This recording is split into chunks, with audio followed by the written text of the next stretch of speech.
Jumanne ya juma la 21 la mwaka. Karibu katika tafakari ya siku. Injili ambayo inatuongoza kwenye tafakari yetu ya leo inatoka kwa mwinjili Mathayo sura ya 23 aya ya 23 hadi 26. Katika injili ya leo Yesu anatoa maneno makali sana kwa waandishi na Mafarisayo. Anawaambia, ole wenu waandishi na Mafarisayo wanafiki. Kwa nini Yesu anazungumza kwa ukali namna hii? Je, alikuwa anawachukia hawa waandishi na Mafarisayo? Jibu ni hapana. Yesu hakuchukia mtu yeyote, aliwapenda wote, hasa wale ambao jamii ilikuwa imewaweka pembeni. Lakini Yesu alichukia unafiki wa waandishi na Mafarisayo uliokuwa unawazuia kumkaribia Mungu. Tatizo lao halikuwa kwamba wanasisitiza watu kutoa zaka au kufanya mambo mengine ya ibada. Yesu anasema wazi kwamba mambo hayo yanapaswa kufanywa. Tatizo lilikuwa kwamba walikuwa wanazingatia sana mambo madogo ya dini, lakini wanasahau mambo makubwa zaidi ambayo Mungu anayathamini: haki, huruma na uaminifu kwa Mwenyezi Mungu. Kusisitiza mafundisho yake, Yesu anatumia mfano ambao kiuhalisia unachekesha, lakini wenye ujumbe mzito. Anawaambia, mnachuja mbu lakini mnameza ngamia. Walikuwa waangalifu sana wasimeze mdudu mdogo, lakini walikuwa tayari kupuuza dhambi kubwa zilizokuwa mioyoni mwao. Wanakuwa wakali kwa mambo madogo madogo, ili hali yale makubwa hawayatilii umuhimu. Je, hili halitokei hata kwetu leo? Tunaweza kuwa waaminifu kwenda kanisani kila Jumapili au hata kila siku, lakini tunashindwa kumsamehe mtu mmoja. Tunaweza kusali rozari kila siku, lakini tukawa na chuki, wivu na kiburi ndani ya mioyo yetu. Tunaweza kujulikana kama Wakristo wazuri hadharani, lakini ndani tukawa mbali na Mwenyezi Mungu. Kisha Yesu anatoa mfano mwingine wa kikombe na sahani.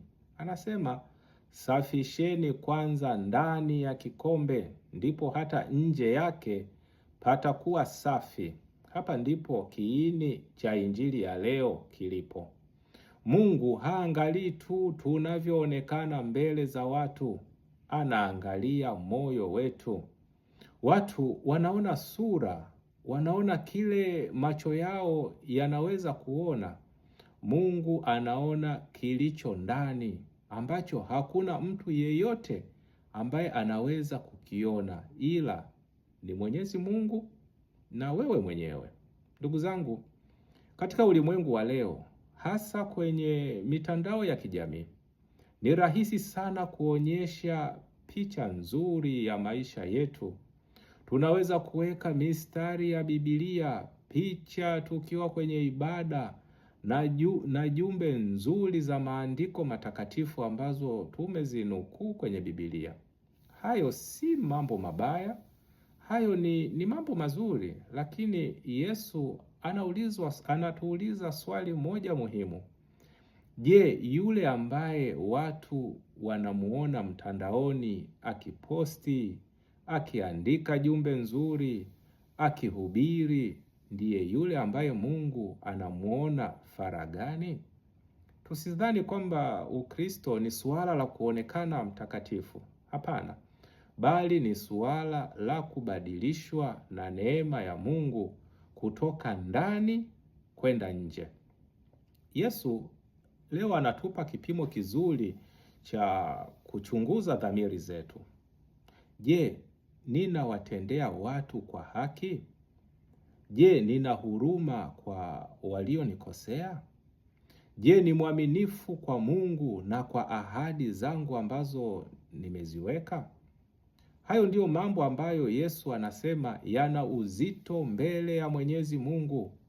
Habari njema ndugu zangu ni kwamba Yesu hakuja kutuhukumu.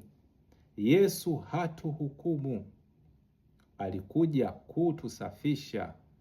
Kila mmoja wetu ana sehemu inayohitaji uponyaji, labda kiburi, hasira, chuki, tamaa au kushindwa kusamehe. Yesu anatualika tumletee ukweli huo na kusema, Bwana, huu ndio moyo wangu, nibadilishe. Ndugu zangu, Mungu anavutiwa zaidi na vile tulivyo. Anavutiwa na uhalisia wetu kuliko vile tunavyohangaika kujionesha. Sala zetu zinapaswa kutufanya tuwe na huruma zaidi. Ibada zetu zinapaswa kutufanya tuwe waaminifu zaidi.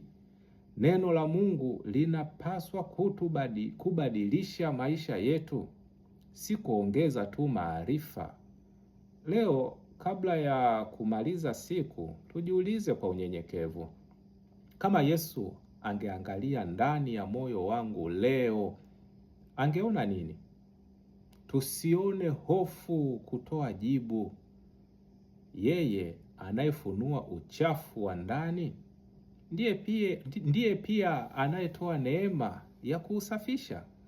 Yeye anayefunua uchafu, anayeona uchafu ambao uko ndani ya mioyo yetu, yeye pia ndiye anayetusafisha.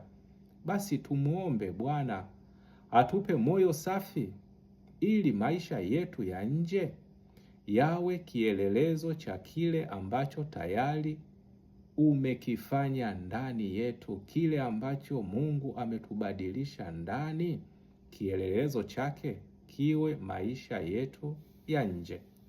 Akubariki na kukulinda Mungu Mwenyezi, Baba na Mwana na Roho Mtakatifu. Amina.